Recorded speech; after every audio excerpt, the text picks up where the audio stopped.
So it is chapter number 2, क्या नाम है, सेलिएंट फीचर्स। नाम से ही क्या पता चल रहा है कि इसमें हम क्या देखेंगे, कॉन्स्टिट्यूशन के क्या है, ओवरफ्लो हो गए, ठीक है। कॉन्स्टिट्यूशन के इसमें हमें अच्छी अच्छी चीजें देखनी है, यानी salient features. Basically it is कि हमने पिछले चैप्टर में पढ़ा था कि 64 लाख का जो एक्सपेंस हुआ है उसी का शो ऑफ है ये। इस चैप्टर में हम वही शो ऑफ करेंगे कि हमने 64 लाख रुपए का खर्चा करके जो संविधान बनाया है उसमें क्या क्या फैसिलिटीज हैं, क्या क्या अच्छी चीज है, क्या क्या बेकार चीज है, ठीक है। ठीक है, तो देखते हैं इसका पहला सेलिएंट फीचर। पहला है लेंथीएस्ट रिटन कॉन्स्टिट्यूशन, ठीक है। अब इन्होंने ये लिखा कि हमारा कॉन्स्टिट्यूशन जो है वो लेंथीएस्ट रिटन कॉन्स्टिट्यूशन है। इसका मतलब ये हुआ कि constitution can be classified into two parts, that is written and unwritten.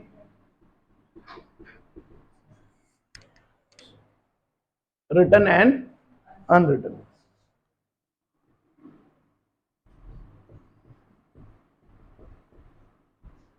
Written तो भाई समझ में आ रहा है कि ऐसा संविधान जो लिखा हुआ है। What do you mean bye unwritten, कि अनरिटन जो लिखा हुआ ही नहीं है।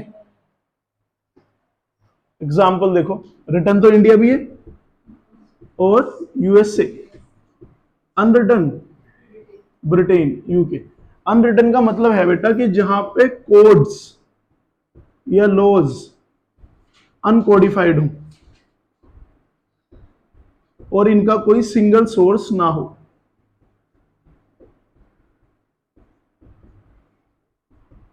रिटन में सारे जो लॉज होते हैं वो क्या होते हैं, कोडिफाइड होते हैं into a single document.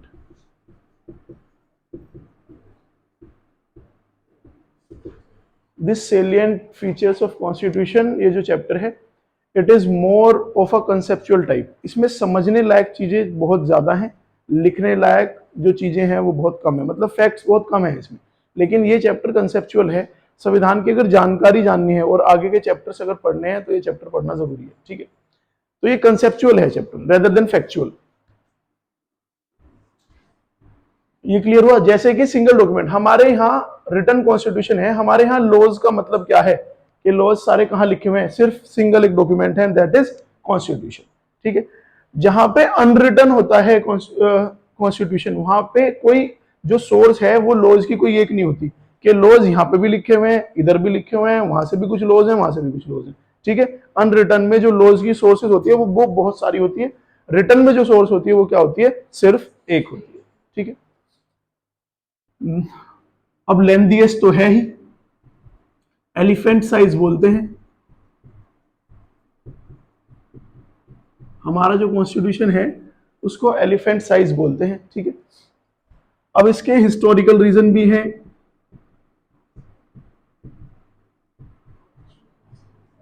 Historical reason इसके ये है कि ये जिस थीम पे है, that is of government of India act 1935, which is itself a बल्कि डॉक्यूमेंट, ठीक है। और क्योंकि क्योंकि यहां पे सिंगल कॉन्स्टिट्यूशन है फॉर सेंटर एंड स्टेट्स, ठीक है, इसलिए भी ये एलिफेंटिसाइज है। तीसरी चीज, एलिफेंटिसाइज इसलिए भी है क्योंकि इंडिया की डाइवर्सिटीज देखते हुए। डाइवर्सिटीज समझते हो, विभिन्नताएं। India is known to be the land of peculiarities, land of diversities. यहाँ पे विभिन्नताएं बहुत है, ठीक। एक क्लास में अगर 50 बच्चे हैं तो इट इज ऑल्सो पॉसिबल कि बच्चे 50 हैं और उसी में कास्ट 20 है, ठीक है। कास्ट में भी अगर हिंदू है तो हिंदू में कौन सा है, ठाकुर है तो कौन सा ठाकुर है, ब्राह्मण है तो कौन सा ब्राह्मण है, ठीक है। तो India is a land of peculiarities. तो एक ऐसा कॉन्स्टिट्यूशन जो सबको सेटिस्फाई कर दे, इसलिए भी इसका जो साइज है दैट इज एलिफेंटिसाइज, ठीक है। इसके कुछ हिस्टोरिकल भी रीजन है और ये सब भी है, ठीक है। तो एक फीचर तो हो गया इसका क्या, लेंथीएस्ट रिटन कॉन्स्टिट्यूशन। दूसरा जो इसका फीचर है that is drawn from various sources, यानी बोरोड कॉन्स्टिट्यूशन जो हम बोलते हैं।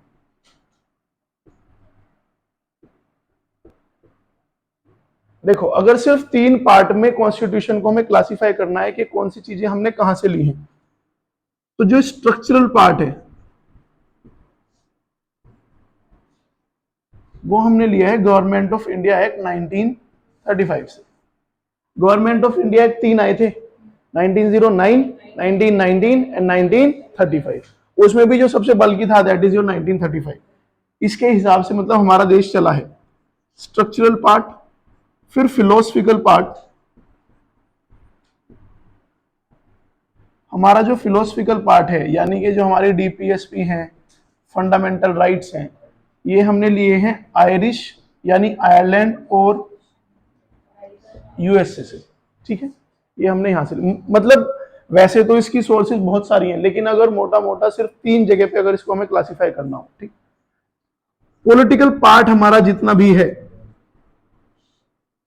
पॉलिटिकल पार्ट हमारा जितना भी है it is taken from British यानी यूके।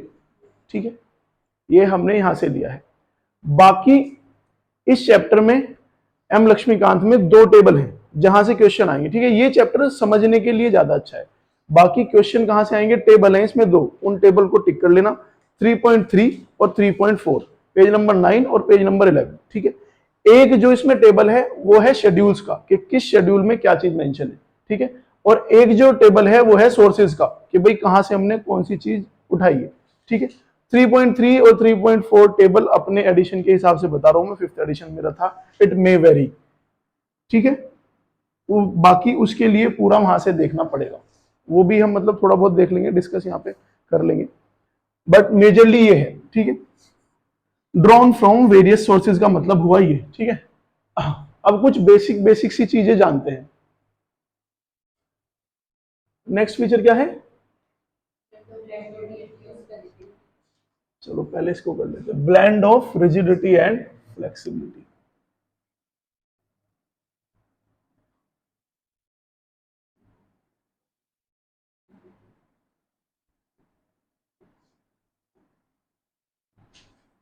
ब्लेंड समझते हो, मिश्रण। ठीक है, ब्लेंडर नहीं होता। ठीक है, यानी वो चीजों को जो मिलाता है, तो ब्लेंड यानी मिश्रण है हमारा कॉन्स्टिट्यूशन। रिजिडिटी का, रिजिड मतलब जो बदले ही ना, कि यार तो बहुत ही रिजिड है, मतलब ये बदलता नहीं है। जैसे कि ज्योग्राफी की कुछ चीज होती है कि भाई जो पेनिनसुलर प्लेटू है वो क्या है, बहुत रिजिड है, कि वो 100 साल पहले भी ऐसा ही था और आज भी ऐसा ही और बाद में भी ऐसा ही रहेगा।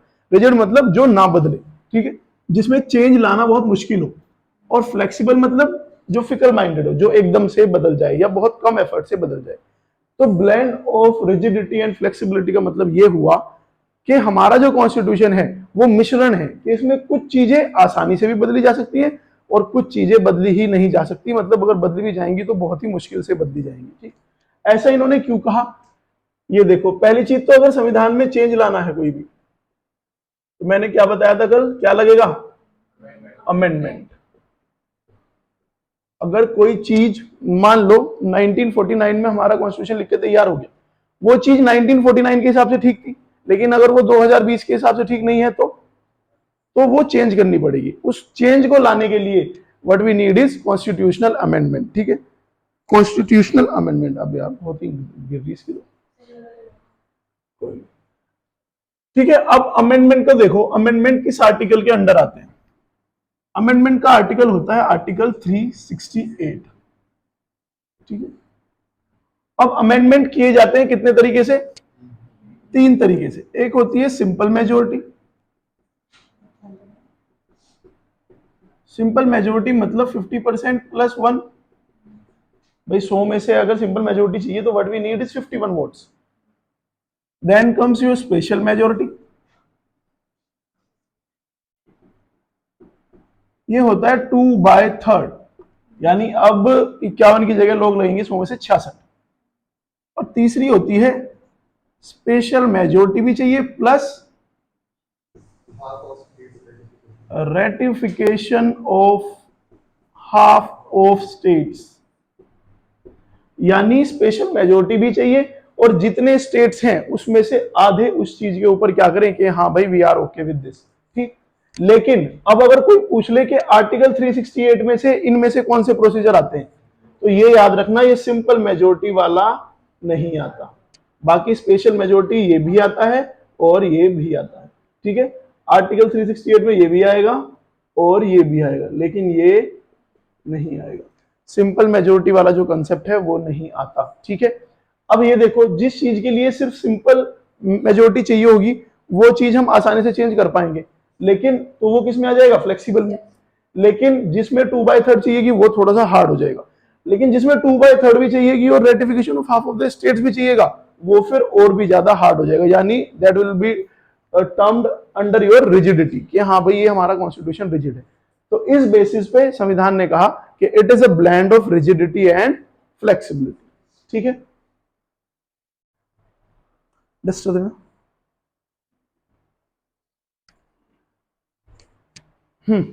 लिखना आ गया किसी को, हो गया?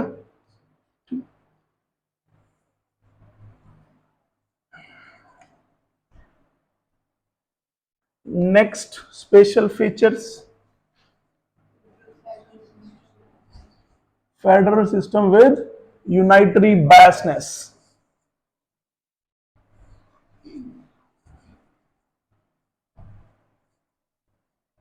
ये 3 चैप्टर करने के बाद इनके क्वेश्चंस करेंगे ऑब्जेक्टिव एम लक्ष्मीकांत से। ये तीनों एक जैसे चैप्टर हैं। नेक्स्ट क्या है, फोर्थ,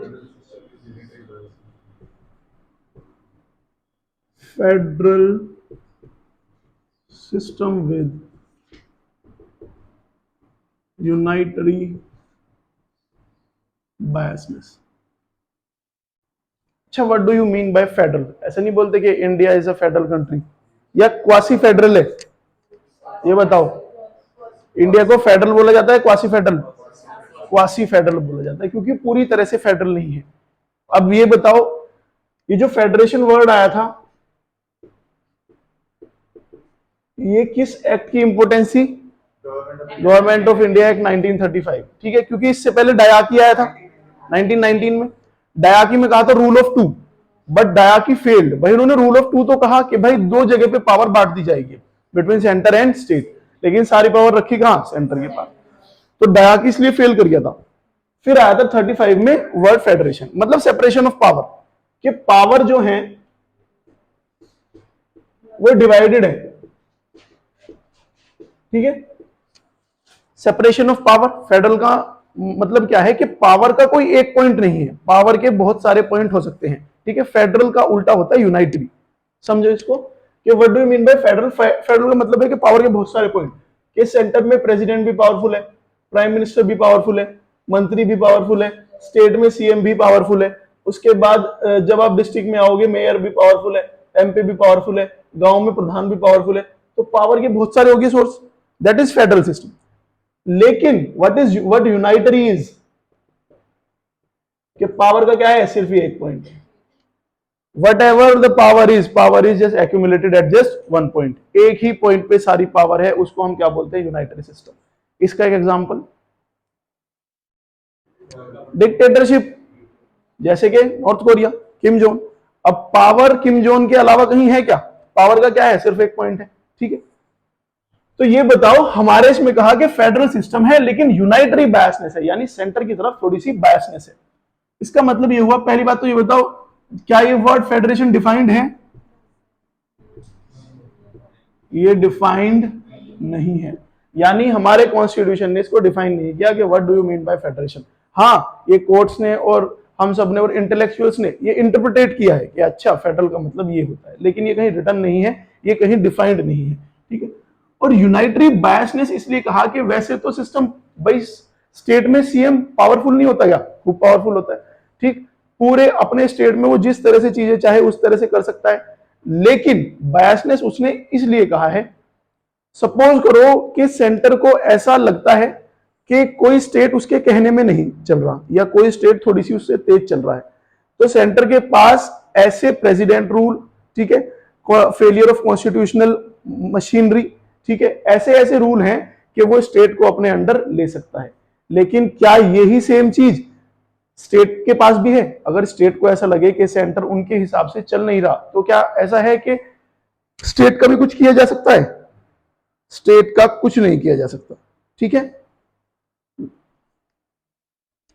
तो इसलिए इन्होंने क्या कहा, बायसनेस मतलब कि थोड़ा सा झुकाव है, कि यहाँ पे पावर्स बटी हुई तो हैं बिटवीन सेंटर एंड स्टेट, लेकिन थोड़ा सा झुकाव है, थोड़ा सा इंक्लाइनेशन है, किसकी तरफ, सेंटर की तरफ। ठीक है, this is what they mean by federal system with unitary biasness, के सेंटर की तरफ थोड़ी सी बायसनेस है। हाँ बेटा,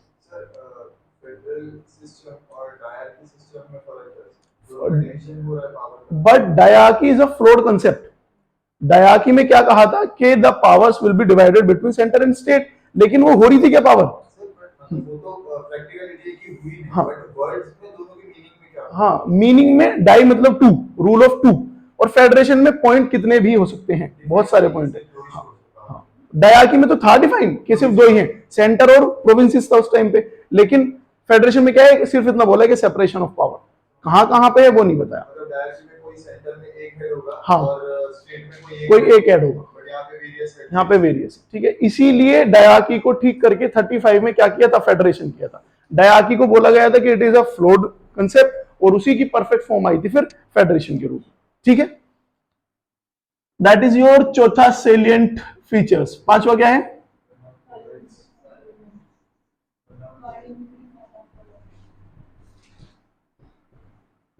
पार्लियामेंट्री फॉर्म ऑफ गवर्नमेंट। अच्छा ये बताओ, हमारे यहां जो फॉर्म ऑफ गवर्नमेंट है वो हमने यूएसए से ली है या यूके से ली है?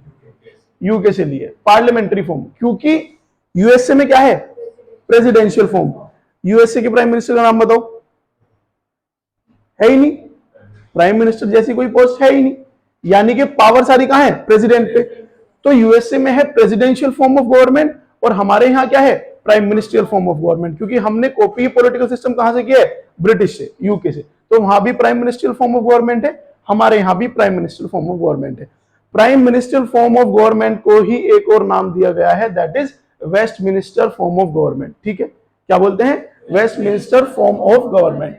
अब ये बताओ कि पार्लियामेंट्री फॉर्म ही हमने यूके से ली है, ब्रिटिश से ली है, ठीक है, नॉट फ्रॉम यूएसए, यूके से ली है ना के यूएसए से। बिकॉज ये जो पार्लियामेंट्री फॉर्म हमारी है, it works on the control and coordination between legislature and executive. ठीक है, ये जो पार्लियामेंट्री फॉर्म काम करती है, ये काम करती है between control and coordination between legislative organs and executive. देश को चलाने के लिए तीन important organ, legislature, executive and judiciary. ठीक है, लेजिस्लेचर जहां पे लॉज बनाए जाते हैं, एग्जीक्यूटिव जो उनको इंप्लीमेंट कराती है। ठीक है, अब ये बताओ कि पार्लियामेंट्री फॉर्म ऑफ गवर्नमेंट अगर हमने यूके से ली है तो क्या हमने 100% वहीं से चेपी है या कुछ डिफरेंस है हमारे पास? थोड़ा डिफरेंस है, वही डिफरेंस जानना जरूरी है कि how we are different from then that of UK. तो यूके से हम डिफरेंट इसलिए हैं, हमारे पास है इलेक्टेड हेड, इंडिया के पास कैसा है, इलेक्टेड हेड, और वहां पे क्या है, मोनार्क सिस्टम। भाई वहां पे तो क्वीन बैठती है ना अभी, ठीक है, क्वीन बैठती है वहां तो अब भी, ठीक है, क्वीन बैठती है वहां पे तो। अच्छा, हाँ कोई बात नहीं, ये बात भी सही है। ठीक है, तो क्वीन का मतलब, अब ये देखो एक चीज समझने की ये है कि हमारे पास कैसा है, इलेक्टेड हेड। इसी इलेक्टेड हेड को हम क्या बोलते हैं कि वी आर रिपब्लिक। रिपब्लिक का मतलब ही क्या होता है कि हमारे पास कैसा है, इलेक्टेड हेड। उनके पास हेड कैसा है, नॉमिनेटेड। भाई हमारे यहां जो हेड है उसको चुनाव लड़ना पड़ेगा और तब वो हेड होगा, लेकिन उनके यहां जो हेड है उनको भी चुनाव, क्वीन को चुनाव लड़ने की जरूरत है क्या, नहीं है। एक जो डिफरेंस है वो ये है कि हेरिडिटरी राइट्स यानी जन्मसिद्ध अधिकार, हेरिडिटरी राइट्स मतलब जन्मसिद्ध अधिकार, हेरिडिटरी राइट्स इंडिया में है क्या, इंडिया में नहीं है, और यूके में, यूके में है, क्योंकि यूके की जो रानी है, ठीक, अभी जिनकी डेथ हुई थी क्वीन एलिजाबेथ, अब क्या ये जरूरी है कि अगर उनकी डेथ होगी है तो जो अगली क्वीन होगी वो उन्हीं की फैमिली से होगी? ये जरूरी है, यूके में ये जरूरी है कि जो अगली क्वीन होगी वो उन्हीं के ब्लड रिलेशन में होगी, उन्हीं की फैमिली से होगी। लेकिन हमारे यहाँ क्या है, पॉसिबल है कि हमारे यहाँ अगर पीएम मोदी आज प्राइम मिनिस्टर हैं तो अगला जो पीएम होगा वो उन्हीं की फैमिली से होगा? ये जरूरी नहीं है। जरूरी तो यहाँ ये भी नहीं हुआ कि 60 साल तक जो कांग्रेस रही वो भी राहुल गांधी को प्राइम मिनिस्टर नहीं बना पाई। ठीक है, तो forget about the Modi ji and all. तो हमारे पास हेरिडिटरी राइट्स नहीं है, यूके में हेरिडिटरी राइट्स हैं। यूके के पास क्वीन है और इंडिया में पापा की परियां बैठती हैं। ठीक, मुस्कान पापा की परी है तू? नहीं है पापा की परी? ठीक है, तो ये हेरिडिटरी राइट्स हमारे पास नहीं है, उनके पास है। एक चेंज ये हो गया। ठीक है, दूसरा चेंज क्या है सोवर्निटी का, कि पार्लियामेंट क्या है, सोवरन। अच्छा, जहां पे ये एक डिफरेंस है कि जहां पे कॉन्स्टिट्यूशन अनरिटन होता है, यानी लॉज अनकोडिफाइड होते हैं, वहां पे सुप्रीम कौन होता है? पार्लियामेंट। लेकिन जहां पे कॉन्स्टिट्यूशन रिटन हो वहां पे सुप्रीम कौन होता है? कॉन्स्टिट्यूशन। हमारे देश में पार्लियामेंट सुप्रीम नहीं है, पीपल सुप्रीम है, या फिर जो हमारा कॉन्स्टिट्यूशन है वो सुप्रीम है। लेकिन यूके में जो सुप्रीम है वो कौन है? सोवरन कौन है? पार्लियामेंट। उनका पार्लियामेंट अंत पावरफुल है। ठीक, लेकिन हमारे यहां पार्लियामेंट पावरफुल है, लेकिन ऐसा नहीं है कि जो चाहेगा वो कर देगा। चलना उसको भी किसके हिसाब से पड़ेगा? संविधान के हिसाब से। यानी हमारे यहां सुप्रीम कौन है? पीपल और कॉन्स्टिट्यूशन। और उनके यहां सुप्रीम कौन है? पार्लियामेंट। पार्लियामेंट उस अनरिटन कॉन्स्टिट्यूशन को जिस तरह से इंटरप्रिटेट कर देंगे, उनके लिए लॉ क्या है? वो ही है। ठीक है, तो ये भी एक बेसिक डिफरेंस होता है। इसके लिए एक ऑथर थे इनके, डी लॉल्वे, देखो कैसा सा गंदा सा नाम है। इसने क्या कहा था? ब्रिटिश पार्लियामेंट के लिए इन्होंने कहा था कि ब्रिटिश पार्लियामेंट इतना पावरफुल है कि ये कुछ भी कर सकता है, एक्सेप्ट फॉर कि ये एक मैन को बना दे विमेन और एक विमेन को बना दे मैन। इतना पावरफुल इनका कॉन्स्टिट्यूशन है। हमारे यहाँ इतना पावरफुल इनका क्या है? पार्लियामेंट है। हमारे यहाँ पार्लियामेंट ऐसा है कि नहीं, पार्लियामेंट को भी एक कायदे से, एक तरीके से चलना पड़ेगा। ऐसा नहीं है कि वो जो चाहेगा वो कर लेगा। ठीक है, नहीं है, हमारा पार्लियामेंट सोवरन नहीं है। हमारे यहाँ सोवरन कौन है? पीपल और कॉन्स्टिट्यूशन। ये बेसिक डिफरेंस भी होता है। अगर कोई पूछ ले कि what is the difference between written constitution and unwritten, जो अनरिटन कॉन्स्टिट्यूशन होता है उसमें पार्लियामेंट सोवरन होता है, लेकिन जो रिटन कॉन्स्टिट्यूशन होता है उसमें कॉन्स्टिट्यूशन सुप्रीम होता है। ठीक है, तो एक सोवरनिटी का आ गया डिफरेंस के पार्लियामेंट सोवरन है, कहां का? यूके का। और पार्लियामेंट सोवरन नहीं है इंडिया।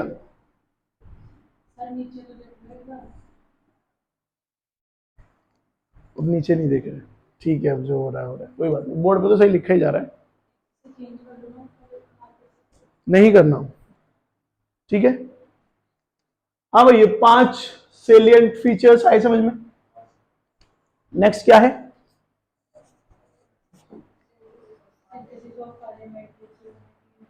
हाँ, सिंथेसिस। अच्छा ये बताओ, सबसे पावरफुल पार्लियामेंट कहां का है? यूके। और सबसे पावरफुल कोर्ट कहां की है? जुडिशियरी? यूएस से।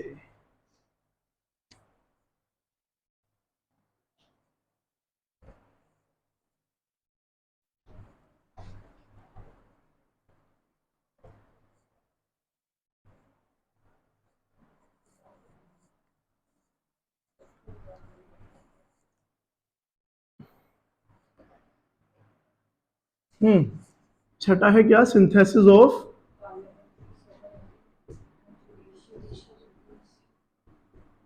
पार्लियामेंट्री सोवर्निटी एंड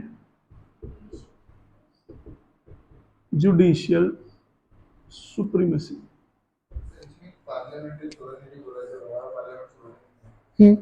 हाँ, नहीं, मिश्रण है उसका।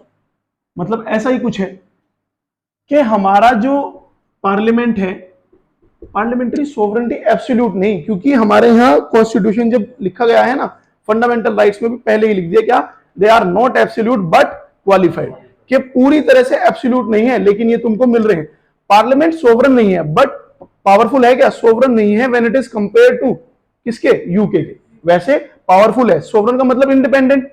इंडिपेंडेंट है क्या? इंडिपेंडेंट है, लेजिस्लेटिव बॉडी जो है हमारी वो इंडिपेंडेंट है, वो अपने तरीके से अपना काम कर सकती है, ठीक है। तो पार्लियामेंट अगर कहीं के पावरफुल की बात हो तो किसका है, यूके। और कोर्ट्स की अगर कहीं पे बात हो जुडिशियल की तो कौन है, यूएसए।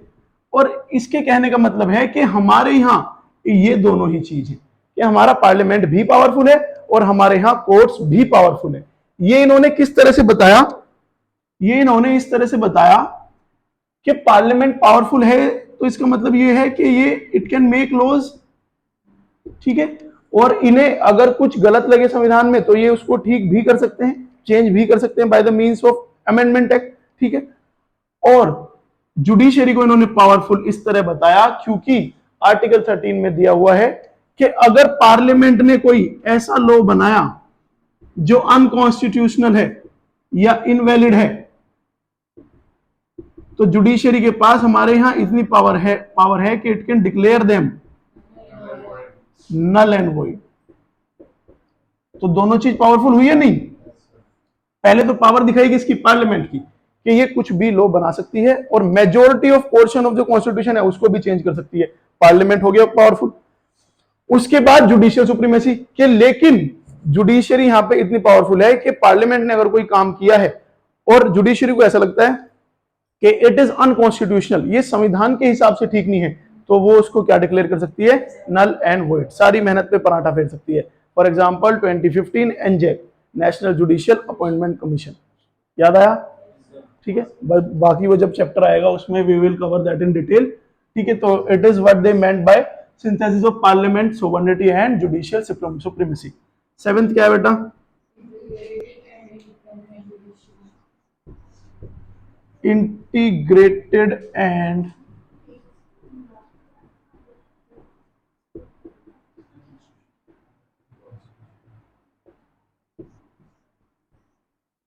ये बताओ हमारी जुडिशरी इंटीग्रेटेड भी है और इंडिपेंडेंट भी है। इसका मतलब क्या हुआ, इंटीग्रेटेड का मतलब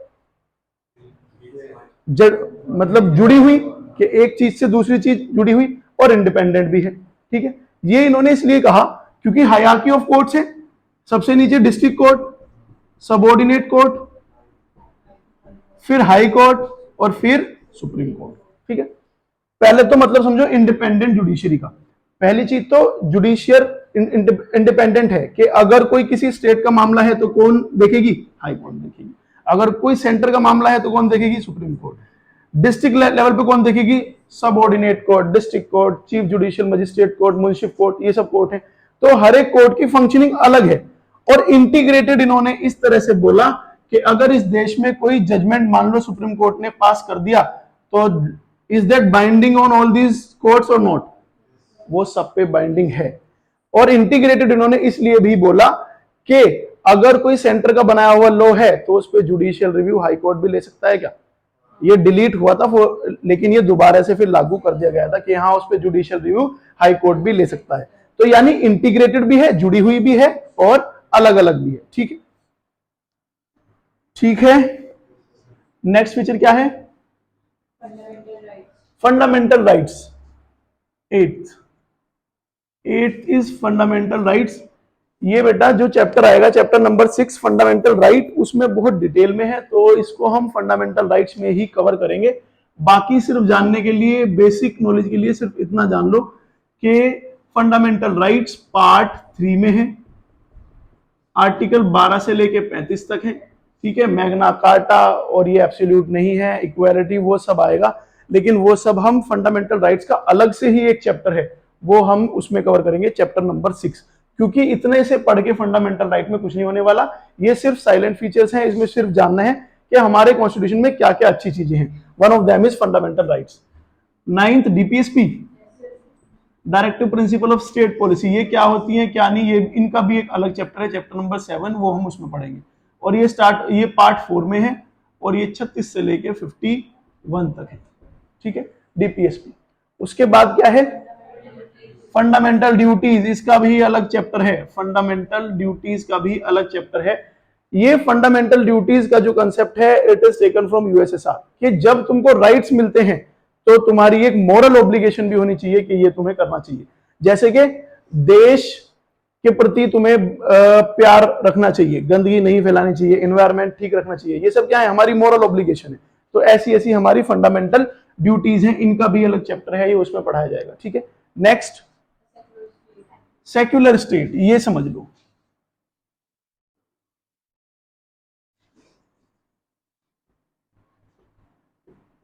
किसी भी न्यूज चैनल को उठा के देखोगे तो ये बहुत कॉमन है कि तुम्हें हर एक न्यूज चैनल में ये वर्ड घिसता हुआ दिखाई देगा कि secular country, India is a secular, और हम सेक्युलरिज्म छोड़ रहे हैं। वो सब हिंदी में इसका मतलब होता है क्या, धर्मनिरपेक्ष। क्या नाम होता है, धर्मनिरपेक्ष। इंग्लिश में हम इसी को बोलते हैं when state have no official religion.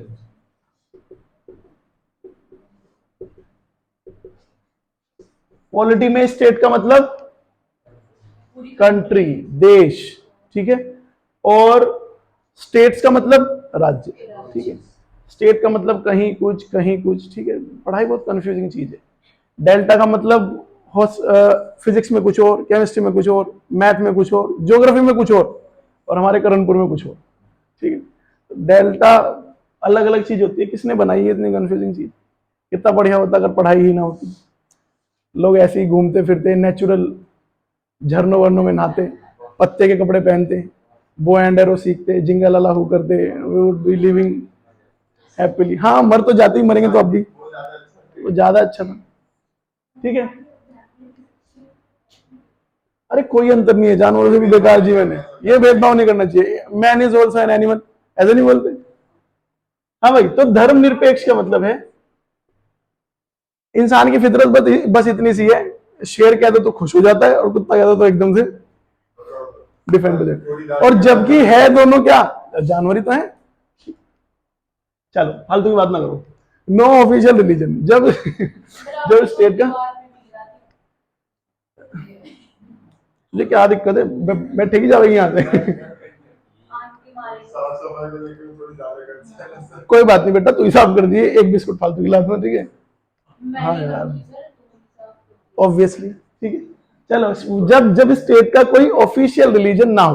अच्छा, इन्होंने स्टेट की बात करी, एक इंडिविजुअल का एक ऑफिशियल रिलीजन हो सकता है। भाई जैसे मैं अगर इंडिविजुअल हूं, मेरा ऑफिशियल रिलीजन हिंदू है, ठीक, वो मेरा हो सकता है कि भाई मैं तो हिंदू हूं। लेकिन क्या ऐसा ही देश बोल सकता है कि भाई मैं तो हिंदू हूं? देश ऐसा नहीं बोल सकता कि भाई मैं तो हिंदू हूं। क्या हमारा देश इस तरह से बोलता है कि भाई ये सिर्फ हिंदुओं का देश है और यहाँ पे सिर्फ हिंदुओं को ही वेलकम किया जाएगा? ऐसा नहीं बोलता। ठीक है, माधव इशारे मत कर। ठीक है, हाँ मतलब, अरे डेमोक्रेसी है भाई, ऐसा नहीं बोलता भाई। हम तो ये बोलते हैं कि ये सबका देश है और यहाँ पे हम सबको ही वेलकम करते हैं कि वो बहुत अच्छी तरह आए रहें, सही, यहाँ कोई भी भेदभाव ऐसा नहीं है। ठीक है, एक पर्सनल का रिलीजन हो सकता है ऑफिशियल, लेकिन देश का कोई ऑफिशियल रिलीजन नहीं है, इसलिए ये क्या है, सेक्युलर स्टेट है। लेकिन ये बताओ, ये जो इस्लामिक कंट्रीज हैं, इनका ऑफिशियल रिलीजन है क्या? सऊदी अरब का ऑफिशियल रिलीजन है क्या? है भाई। वो बोलते हैं कि दे आर इस्लामिक कंट्रीज। तो जब उन्होंने बोल दिया कि वो इस्लामिक कंट्री है, तो क्या हुआ कि उनको ऑफिशियल रिलीजन है। अगर किसी देश का ऑफिशियल रिलीजन है तो इसका मतलब स्टेट इज नॉन सेक्युलर या नॉट अ सेक्युलर। हम क्या हैं? हम सेक्युलर हैं। तो फ्रांस सेक्युलर है क्या? मना करता है, वो अपना धर्म बताता है कि हाँ हमारा धर्म ये है। सऊदी अरब वो है। ठीक है, ये सब मतलब थोड़ा सा वैसा है।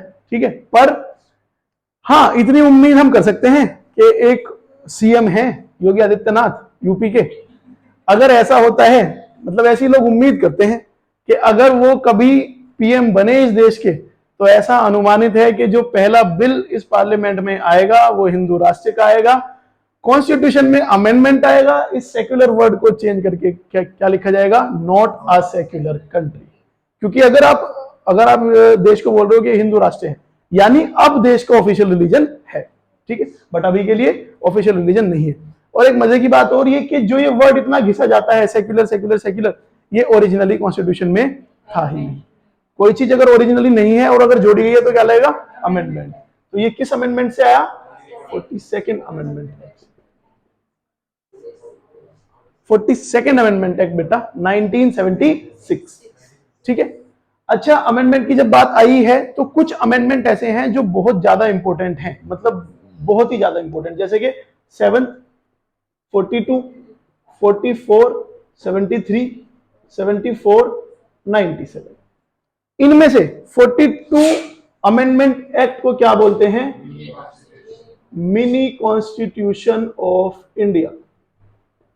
यानी इसने इतने बदलाव लाए हैं कि इसको मिनी कॉन्स्टिट्यूशन ऑफ इंडिया बोलते हैं। मतलब हैक के लिए ध्यान रखना कि 42 अमेंडमेंट एक्ट से ज्यादा चीजें जोड़ी गई हैं और 44 से ज्यादातर डिलीट की गई है। ठीक। अच्छा, केशव नंदा भारती केस में एक चीज और भी तो कही थी। Kesavananda Bharati case political history का one of the most important case 1973। इन्होंने बोला कि आप संविधान में चेंज ला सकते हो क्या? ला सकते हो। You can change the constitution. आप संविधान में चेंज ला सकते हो प्रोवाइडेड कि बेसिक स्ट्रक्चर खराब ना हो। बेसिक स्ट्रक्चर खराब ना हो। सुप्रीम कोर्ट ने इसमें ये अपहेल्ड किया था। ठीक है। हाँ, सेक्युलर वर्ड बेसिक स्ट्रक्चर का पार्ट है, ये इंटरप्रेटेड किया जा सकता है। बेसिक स्ट्रक्चर तो डिफाइन नहीं, हाँ, स्ट्रक्चर को तो डिफाइन नहीं किया गया कॉन्स्टिट्यूशन में, बट सेक्युलर वर्ड अगर बेसिक स्ट्रक्चर का पार्ट है, अगर ऐसा कोर्ट ने बोल दिया, सुप्रीम कोर्ट ने बोल दिया, फिर तो सर कोई हटा नहीं सकता। हाँ, नहीं हटा सकता है। फिर भी हटा सकता है। फिर भी कौन हटा सकता है? पार्लियामेंट। बेसिक स्ट्रक्चर का मतलब देख क्या है? बेसिक स्ट्रक्चर का मतलब ये है कि भाई बेसिक स्ट्रक्चर क्या है कि हमारा जो लॉ बनाने का काम किसका है? लेजिस्लेचर का। तो कल को उठ के पार्लियामेंट ऐसे लॉ नहीं बना सकता कि लेजिस्लेचर का काम भी कौन करेगा? पार्लियामेंटेरियंस। एग्जीक्यूटिव का भी काम कौन करेगा? पार्लियामेंटेरियंस। जुडिशरी का भी काम कौन करेगा? पार्लियामेंटेरियंस। तो ऐसा कोई लॉ नहीं ला सकता जिससे बेसिक स्ट्रक्चर खराब ना हो। बाकी बेसिक स्ट्रक्चर की भी कुछ चीजें दी हुई है एक चैप्टर में, I will let you know. ठीक है, मतलब इंडेक्स है एम लक्ष्मीकांत का ही, उसमें ये गिवन है। ठीक है। तो केशव नंदा भारती केस ने कहा कि आप चेंज ला सकते हो अमेंडमेंट एक्ट से, लेकिन प्रोवाइडेड क्या हो? बेसिक स्ट्रक्चर खराब ना हो। ठीक है। 11 साइलेंट फीचर्स। नेक्स्ट कौन सा है? Universal adult franchise. ये अच्छा है। तो 12th जो हमारा मार्कर देने वाला 12th जो हमारा टॉपिक है that is universal adult franchise.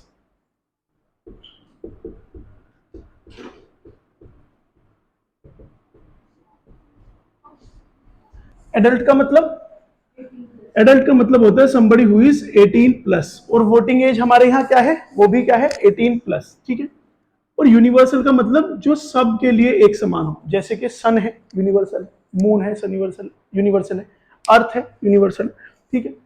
तो एडल्ट का मतलब, यूनिवर्सल एडल्ट फ्रेंचाइज का मतलब ये हुआ कि हमारे देश में somebody who is 18 और above can cast his vote without the discrimination of caste, color, creed, religion और belief। और बिलीफ के बाद लगाया क्या? एटसेट्रा। क्योंकि हमारे यहाँ लोग बहुत तेज हैं तो उस एटसेट्रा का भी फायदा उठा सकते हैं, इसलिए कि ग्राउंड इनके अलावा कोई और भी हो सकते हैं लेकिन डिस्क्रिमिनेशन नहीं हो सकता। जैसे कि यूनिवर्सल सन है, अर्थ है, मून है, तो सन जो है वो सबके लिए एक समान है। ठीक, ऐसा तो नहीं होता कि भाई ये अगर अंबानी है तो इसको विटामिन डी बहुत अच्छे से देगा और अगर ये गरीब सा आदमी है तो उसको विटामिन अच्छे से नहीं देगा, या जिसके पास पैसे हैं वो सन को और मून को थोड़ा सा शिफ्ट कर सकता है। ठीक है, तो ऐसा नहीं होता। इसी तरह से ये जो राइट है ये भी क्या है? यूनिवर्सल है, यानी सबके लिए एक समान है। somebody who is 18 or above can cast his vote without discrimination of caste, color, creed, religion और belief। ठीक है। फिर फ्रेंचाइज। अब जो है हमारे पास है यूनिवर्सल एडल्ट फ्रेंचाइज, यानी सबके लिए एक समान, सबकी वोट की वैल्यू एक। अब से पहले क्या थी? Limited franchise. लिमिटेड फ्रेंचाइज थी जिसको हम वेटेड वोटिंग भी बोलते हैं। ये पहले थी मतलब सोशल इकोनॉमिक एस्पेक्ट पे कि जिसके पास पैसे ज्यादा हैं उसकी वोट की वैल्यू ज्यादा, जिसके पास पैसे कम उसकी वोट की वैल्यू कम, जो इकोनॉमिकली अच्छा है उसकी वोट की वैल्यू ज्यादा, जो पढ़ा लिखा ज्यादा है उसकी वोट की वैल्यू ज्यादा, जो टैक्स ज्यादा दे रहा है उसकी वोट की वैल्यू ज्यादा। लेकिन अब क्या है? आजादी के बाद क्या हुआ? वन वोट वन वैल्यू का कंसेप्ट है। ठीक है।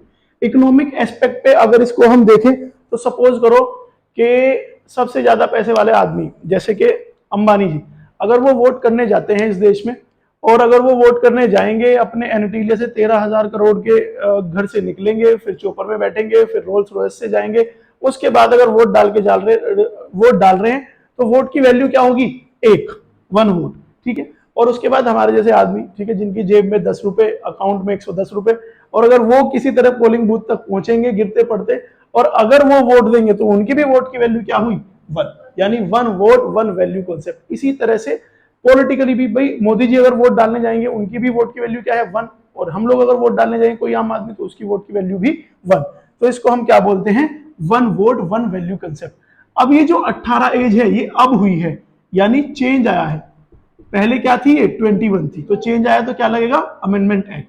कौन सा अमेंडमेंट, 61st अमेंडमेंट एक्ट 1988 से ये जो एज है ये रिड्यूस हुई थी, 21 से 18 कर दी गई थी। ठीक है, इसके बाद नेक्स्ट सेलिएंट फीचर क्या है, 13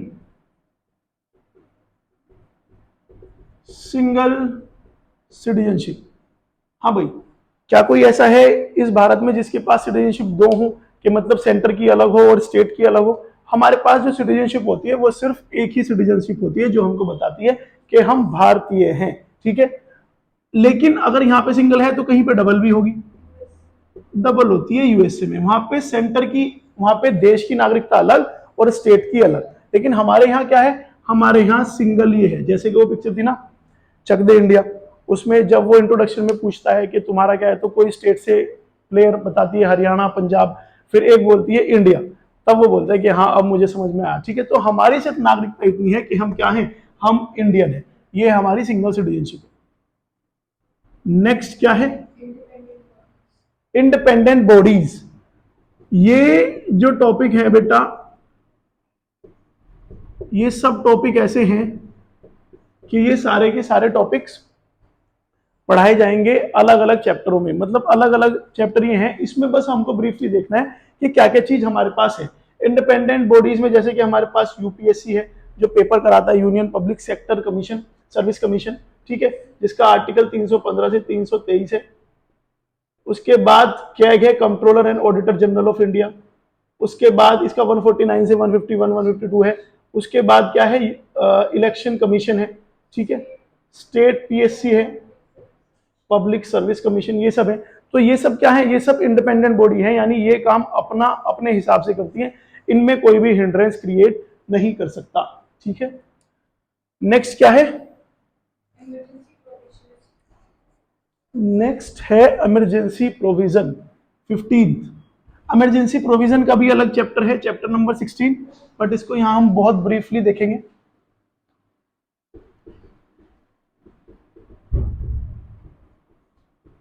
इमरजेंसी प्रोविजंस।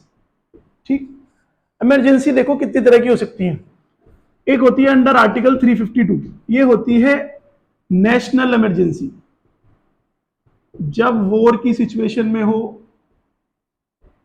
ठीक है, जब वॉर की सिचुएशन में हो, एक्सटर्नल एग्रेशन हो, तब होती है नेशनल इमरजेंसी 356 352। फिर होती है 356, ये होता है प्रेसिडेंट रूल। एक होता है 360, ये होती है फाइनेंशियल इमरजेंसी। और एक होता है 365, फेलियर ऑफ कॉन्स्टिट्यूशनल मशीनरी। ठीक है, बाकी के कि ये किस तरह से इमरजेंसी लगाई जाती है, किस तरह से हटाई जाती है, वो सब चैप्टर नंबर 16 में अलग से मेंशन है, उसको हम उसमें पढ़ेंगे बहुत डिटेल में। 16 सेलिएंट फीचर क्या है, 3 टियर गवर्नमेंट। ठीक है, इसका क्या मतलब है, जब संविधान बना यानी ओरिजिनली, तब गवर्नमेंट सिर्फ 2 टियर पे थी, 2 लेवल पे थी, एक सेंटर की गवर्नमेंट, एक स्टेट की गवर्नमेंट। लेकिन ये 3 टियर जो आया है ये ऐड हुआ है। अब ऐड हुआ है तो क्या लगेगा, अमेंडमेंट। लोकल गवर्नमेंट का भी कंसेप्ट आया, और लोकल गवर्नमेंट 2 तरह की होती है, गांव वाली जिनको हम बोलते हैं विलेज पंचायत, और शहर वाली जिनको हम बोलते हैं म्यूनिसिपैलिटीज। ये आई थी 73rd अमेंडमेंट एक्ट से, और ये आई थी 74th अमेंडमेंट एक्ट से। ठीक है, इनके लिए भी अलग से चैप्टर है, विलेज पंचायत म्यूनिसिपैलिटीज, ये इन डिटेल उसमें है, कौन सी कमेटीज थी, किसकी रिकमेंडेशन पे आई। इस चैप्टर में सिर्फ हमको इसके साइलेंट फीचर से देखने हैं कि हाँ ये किस तरह से चलता है। ठीक है, नेक्स्ट क्या है, कोऑपरेटिव सोसाइटीज।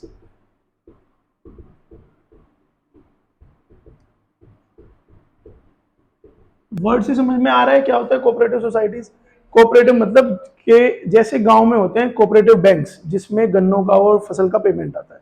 ठीक है, तो दैट इज कोऑपरेटिव सोसाइटी का मतलब यहाँ के मान लो 100 लोग हैं, तो 100 लोग वो आपस में एक साथ मिलके और एक ये बनाए कि भाई हम एक दूसरे की हेल्प करेंगे सोशल, इकोनॉमिक और कल्चरल एस्पेक्ट पे, इकोनॉमिक एस्पेक्ट पे। तो जब वो आपस में एक दूसरे की हेल्प करे, that is your cooperative societies. ये ओरिजिनली नहीं था, ये लाया गया था बाय 97th अमेंडमेंट एक्ट। अब 97th अमेंडमेंट एक्ट क्या क्या चेंज लाया? इसने कहा कि right to form cooperative society is a fundamental right, ठीक है, कि ये फंडामेंटल राइट है अंडर आर्टिकल 19 कि आप अपनी कोऑपरेटिव सोसाइटीज बना सकते हो। फिर इसने कहा कि ये डीपीएसपी भी है, right to form cooperative societies या part of cooperative society, that is article 43B। फिर एक पार्ट भी ऐड किया, पार्ट 9th बी, ये पार्ट भी ऐड किया 9th बी, और आर्टिकल 243Z H से 243Z T तक ये आर्टिकल्स भी इन्होंने ऐड किए, ठीक है। तो ये है आपकी कोऑपरेटिव सोसाइटी और ये 97th अमेंडमेंट एक्ट से लाई गई है, ठीक है। तो कोऑपरेटिव बाकी तो इतना ही है, साइलेंट फीचर तो इतना ही है। बाकी के लिए इस चैप्टर, ये कंसेप्चुअल चैप्टर है, समझने के लिए ज्यादा है, पर दो टेबल इसमें बहुत इंपॉर्टेंट है। टेबल नंबर 3.3 लक्ष्मीकांत की, टेबल नंबर 3.4, एक जिसमें शेड्यूल्स हैं, एक जिसमें बोरोड सोर्सेज हैं कि हमने कहां से कौन सी चीज बोरो की है, वो उसमें दिया गया है। ये दोनों टेबल बिल्कुल याद होने चाहिए, रटे होने चाहिए, ठीक है। ये आप इंटरनेट से या बुक में देख सकते हो, क्योंकि बोर्ड पे तो कहां तक ही लिखा जाएगा। ये शेड्यूल हमारे पास ओरिजिनली 8 थे और अब कितने हैं? 12, ठीक है। इसी में बहुत ब्रीफली अगर हमको जानना होगा, जैसे कि फर्स्ट शेड्यूल में क्या लिखा हुआ है, name of state and union territories लिखे हुए हैं। दूसरे में क्या है? सैलरीज एंड अलावेंसेज है इंपोर्टेंट ऑफिशियल की, जिस तरह प्रेसिडेंट, गवर्नर। तीसरे में क्या है? ओथ एंड अफर्मेशंस है। चौथे में एलोकेशंस ऑफ सीट्स हैं, राज्यसभा की 245 सीट किस तरह बांटी जाती हैं। पांचवा एससी और एसटीज हैं, और छठे में यही एससी एसटी एरिया खोल के बताए गए हैं। ATM square, A for Assam, T for Tripura, और फिर एम स्क्वायर, ठीक है, मणिपुर नहीं है, ये याद रखना। 7th division of power, 8th languages, 9th land reforms, 10th anti defection, 11th village panchayat और 12th म्यूनिसिपैलिटीज, ठीक है। ये सब है इसमें। बाकी ये एक बार टेबल 3.3 और 3.4 जरूर देख लेना, ये याद कर लेना, क्वेश्चन यहां से फंस जाता है। बाकी ये चैप्टर कंसेप्चुअल है, समझने लायक है, ठीक है। क्रिटिसिज्म इसमें जो दिया हुआ है, क्रिटिसिज्म मेकिंग ऑफ कॉन्स्टिट्यूशन में था कॉन्स्टिट्यूएंट असेंबली का, यानी संविधान जिन्होंने बनाया है। इसमें क्रिटिसिज्म इन्होंने दिया है किसका? संविधान का, कॉन्स्टिट्यूशन का। पहला क्रिटिसिज्म क्या है? Elephant size. भाई वो तो डाइवर्सिटीज की वजह से एलिफेंटिसाइज है कि ये बहुत बड़ा है, ठीक है। और इसको बोलते हैं कि it is a carbon copy of 1935 act government of India act 1935, ठीक है। एलिफेंटिसाइज भाई सेंटर और स्टेट के लिए सेम है, और India is a land of peculiarities, diversities, सबको सेटिस्फाई करना है, तो एलिफेंटिसाइज इसका है ही। और क्या है इसमें? अनगांधियन। अनगांधियन मतलब मैंने बताया था कि मेकिंग ऑफ कॉन्स्टिट्यूशन में जो कॉन्स्टिट्यूएंट असेंबली में गांधी जी प्रेजेंट नहीं थे, तो उनकी जो आइडियोलॉजी है वो बहुत ज्यादा रिफ्लेक्ट नहीं होती, ऐसा बोलते हैं क्रिटिक्स। और बोरोड, भाई 60 कंट्रीज में घूमा गया और फिर उनसे जो भी चीज हमको अच्छी लगी वो हमने ली है बोरोड में। लेकिन इसका काउंटर किया था बी आर अम्बेडकर ने, जब बोला था कि अगर बोरोड हमने कोई अच्छी चीज किसी से की है तो उसमें तो कोई बात नहीं है, और संविधान कोई एक्सक्लूसिव चीज तो है नहीं कि जो सिर्फ भारत में आपसे पहले भी आ चुका है बहुत जगह, ठीक है। तो ये सब हाँ वो तो ठीक है, ऐसी चीज तो हम नहीं लिखेंगे अन इंडियन, ठीक। बाकी ये क्रिटिसिज्म है इसका। ये आपका चैप्टर था सेलिएंट फीचर्स, ये कंसेप्चुअल चैप्टर है, ठीक है। बाकी मिलते हैं नेक्स्ट वीडियो में, preamble. This is me Himanshu Som signing off, मिलते हैं अगली वीडियो।